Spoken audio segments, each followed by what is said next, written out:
আসসালামু আলাইকুম, সবাইকে স্বাগতম। আজ আমরা সময়ের চাকা ঘুরিয়ে চলে যাব 200 বছর আগের বাংলায়।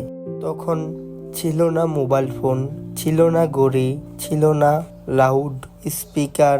তাহলে মানুষ কিভাবে নামাজের সময় জানতো, কিভাবে আজান দেওয়া হতো, আর তখনকার মসজিদই বা কেমন ছিল? চলুন জেনে নেওয়া যাক। প্রায় 200 বছর আগের বাংলার গ্রাম ছিল শান্ত, সবুজ আর প্রকৃতি নির্ভর। মানুষের জীবন চলত সূর্য, চাঁদ এবং প্রকৃতির সময় ধরে। তখন আজানের জন্য কোনো মাইক ছিল না। গ্রামের মুয়াজ্জিন মসজিদের বারান্দা, ছাদ বা উঁচু জায়গায় দাঁড়িয়ে তার নিজের কণ্ঠে আজান দিতেন।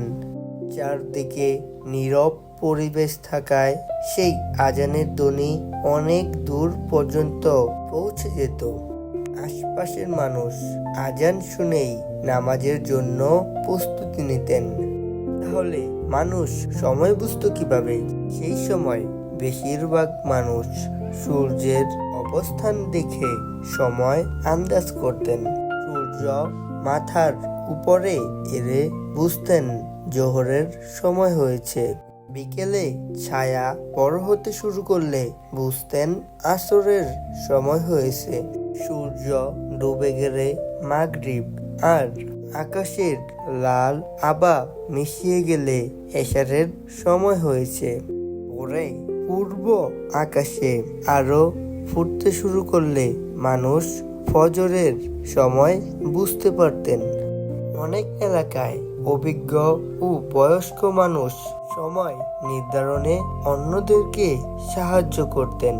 গ্রামীণ জীবনে প্রকৃতিই ছিল সবচেয়ে বড় গড়ি।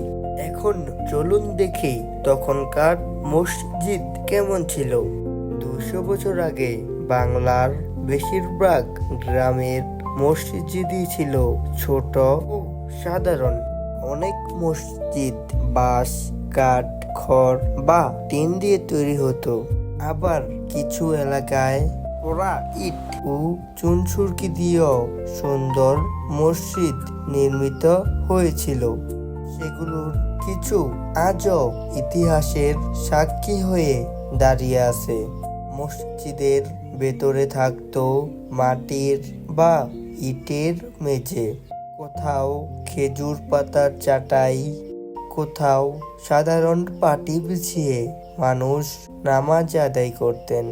বিদ্যুৎ না থাকায় রাতের বেলা তেলের প্রদীপ বা হারিকেনের আলো ব্যবহার করা হতো। তখনকার মানুষ মসজিদকে শুধু নামাজের জায়গা নয়, শিক্ষা ও সামাজিক আলোচনার কেন্দ্র হিসেবেও ব্যবহার করতেন।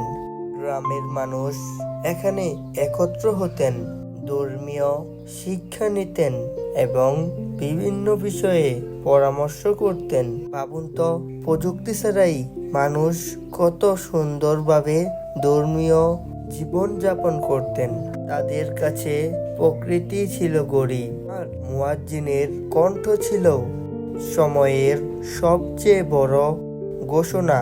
আপনার কি মনে হয় 200 বছর আগের সেই শান্ত ও সহজ জীবন কেমন ছিল?